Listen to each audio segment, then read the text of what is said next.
Hello everyone, আসসালামু আলাইকুম। Welcome back to my channel Nusrat Jahan Momo. কেমন আছেন আপনারা সবাই? আশা করছি যে যেখানে আছেন সবাই অনেক বেশি ভালো আছেন। আলহামদুলিল্লাহ, আমরা আল্লাহ তাআলার অশেষ রহমতে খুব ভালো আছি। আজকে ব্লগটা আমি সকাল থেকেই শুরু করেছি, একদম সকাল। আর এখন কিন্তু অনেক বেশি ঠান্ডা লাগে, সকালবেলা অনেক বেশি কুয়াশাও পড়ে। ওয়েদারটা দেখে নিশ্চয়ই বুঝতে পারছেন, বাহিরে কিন্তু কুয়াশা পড়ছে আর হালকা একটু রোদের একটু দেখা মিলেছে। তো এখনো তো সেভাবে শীত পড়ে নাই, তারপরে এই অবস্থা। জানি না এই বছর কি হয়। আচ্ছা, যাই হোক, সমস্যা নাই। তো আজকে ব্লগের মধ্যে আমি আপনাদের সাথে আমি নিজের স্টাইলে একটা চিকেন মোমো বানিয়েছি। আমি দেখিনি কাউকে এমন করে বানাতে, তবে আমার ইচ্ছে হলো, মনে হলো ভালো লাগবে, সেজন্য আমি এভাবে বানিয়েছি। তো সেটাও আপনাদের সাথে শেয়ার করছি।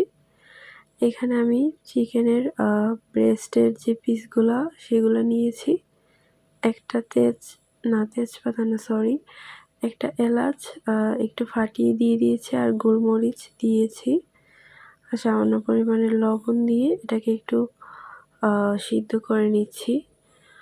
সিদ্ধ করে নিয়ে এটা এবং মাংসটাকে একটু ঝুড়ি করে নিচ্ছি আর কি। এই যে এরকম করে আপনারা স্ক্রিনে দেখতেই পাচ্ছেন আমি কিভাবে ঝুড়ি করে নিচ্ছি। আর এর মধ্যে যদি এক্সট্রা কোনো হাড় থেকে থাকে তো সেটাও আমি ফেলে দিব।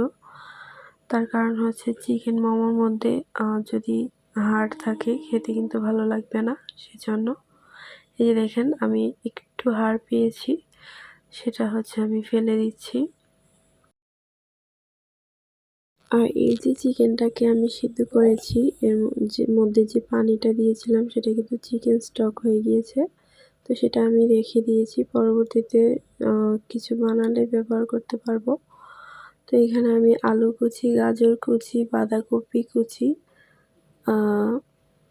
কাঁচামরিচ কুচি, পেঁয়াজ কুচি, আর সেই যে মুরগির মাংসটা ঝুরি করেছি সেটা নিয়ে নিয়েছি। আর এখন একটা মিক্সিং বোল নিয়ে নিয়েছি, এর মধ্যে 1 কাপ পরিমাণে ময়দা দিয়ে দিলাম, আর পরিমাণ মতো লবণ দিয়ে, আর 1 টেবিল চামচ তেল দিয়ে দিয়েছি, আর সামান্য পরিমাণে একটু চিনি দিয়েছি, একটু মিষ্টি মিষ্টি লাগার জন্য। আর কুসুম গরম পানি দিয়ে একটু একটু করে সুন্দর একটা ডো তৈরি করে নিব।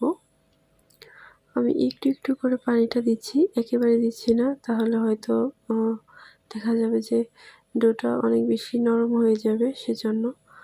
তো এই তো আমার পারফেক্ট ডো তৈরি করে নেওয়া শেষ। আমি এটা এক সাইডে রেখে দিয়ে চুলো একটা প্যান বসিয়ে দিয়েছি, তার মধ্যে পরিমাণ মতো তেল দিয়ে পেঁয়াজ কুচিগুলো প্রথমেই দিয়ে হালকা একটু সফট করে নিচ্ছি। এখন এর মধ্যে আমি আদা রসুনের পেস্ট দিয়ে দিলাম, দিয়ে একটু নাড়াচাড়া করে দিচ্ছি। এখন আমি লবণ দিয়ে দিলাম পরিমাণ মতো। সে যে বাঁধাকপি, গাজর কুচি, আলু কুচি, কাঁচামরিচ কুচি একসাথে করে রেখেছি সেগুলো দিয়ে দিলাম, দিয়ে নাড়াচাড়া করে একটু সফট করে নিব।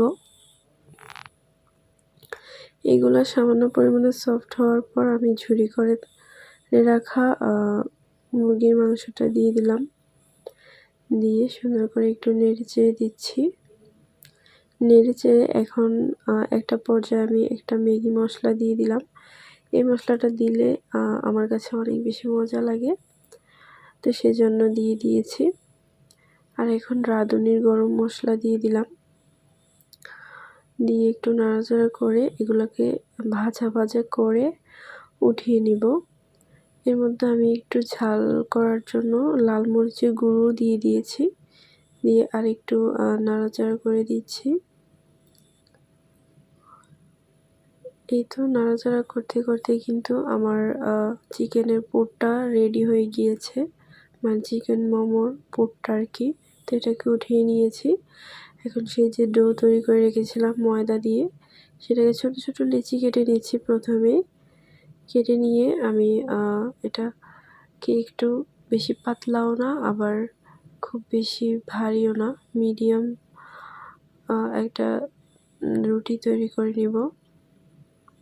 তো এখন আমি একটা লেচি নিয়ে এটাকে রুটি বানিয়ে নিচ্ছি। রুটি বানাতে বানাতে আপনাদের কাছে আমি একটা রিকোয়েস্ট করে নিচ্ছি। আপনারা যদি এ পর্যন্ত আমার ভিডিওটি দেখে থাকেন আর যদি আপনার কাছে ভালো লেগে যায় তাহলে প্লিজ একটা লাইক দিয়ে আমার চ্যানেলটিকে সাবস্ক্রাইব করে আমার পাশেই থাকবেন। আর আমার ব্লগগুলো যদি নিয়মিত দেখতে চান তাহলে অবশ্যই পাশে থাকা বেল আইকনটি প্রেস করে দিবেন। তাহলে যখনই আমি নতুন ভিডিও আপলোড করব আপনি সবার আগে নোটিফিকেশন আকারে পেয়ে যাবেন। তো এই তো কথা বলতে বলতে দেখেন আমি রুটিটা বানিয়ে নিচ্ছি। এখন এর মধ্যে আমি পুর দিয়ে মোমোর শেপ দিয়ে নিচ্ছি। তো আমি কিভাবে শেপটা দিচ্ছি সেটা কিভাবে এক্সপ্লেইন করব বুঝতে পারছি না। তো সেজন্য বলছি যে আপনারা একটু দেখেই বুঝে নেন আমি কিভাবে বানাচ্ছি। আসলে এটা বলে দেওয়ার চেয়ে দেখে নিলে অনেক বেশি ভালো হবে। সেজন্য বলছি আর কি, একটু দেখেই বুঝে নেন। এটা কিন্তু একদমই সহজ বানানো। আমি কিন্তু এই ডিজাইনটা এই ফার্স্ট টাইমে বানিয়েছি। মাশাআল্লাহ অনেক সুন্দর হয়েছে। আমার কাছে তো দেখতে খুবই ভালো লাগছে। আপনাদের কাছে দেখতে কেমন লাগছে অবশ্যই কিন্তু কমেন্ট করে আমাকে জানাবেন। এই তো কথা বলতে বলতে আমি কিন্তু আমার সবগুলো চিকেন মোমো বানিয়ে নিচ্ছি। আপনাদের দেখার সুবিধার্থে আমি 2টা চিকেন মোমো বানিয়ে দেখিয়েছি আর বাকিগুলো অফ ক্যামেরাতে বানিয়ে নিব। এই তো সবগুলো আমি অফ ক্যামেরায় বানিয়ে নিয়েছি। এখন চুলায় একটা হাঁড়ি বসিয়ে দিয়েছি, এর মধ্যে পর্যাপ্ত পরিমাণে পানি দিয়ে দিয়েছি। আর এখন স্টিম যেটার মধ্যে করব সেটাতে একটু তেল ব্রাশ করে নিচ্ছি। তেল ব্রাশ করে নিলে কি হয়, এটা যখন স্টিম হয়ে যাবে ওঠাতে সুবিধা হয়, লেগে থাকবে না আর কি এটার মধ্যে চিকেন মোমোগুলো, সেজন্য। তো তেল ব্রাশ করে নিয়ে শেষ। এখন আমি এটাকে হাঁড়ির মধ্যে সেট করে দিচ্ছি। আর এখন একে একে সবগুলো চিকেন মোমো দিয়ে দিচ্ছি স্টিম করার জন্য। আমি এখানে প্রথমে 4টা চিকেন মোমো দিয়ে দিয়েছি। এটার মধ্যে 4টাই জায়গা হয়েছে, সেজন্য এখন একটু ঢাকা দিয়ে দিচ্ছি। দিয়ে 10 মিনিটের জন্য আমি এটাকে স্টিম করব। 10 মিনিট হয়ে গিয়েছে, তো এখন আমি এগুলো উঠিয়ে নিচ্ছি, নিয়ে বাকিগুলো দিয়ে বানিয়ে নিব। তো সেটা আর দেখাচ্ছি না।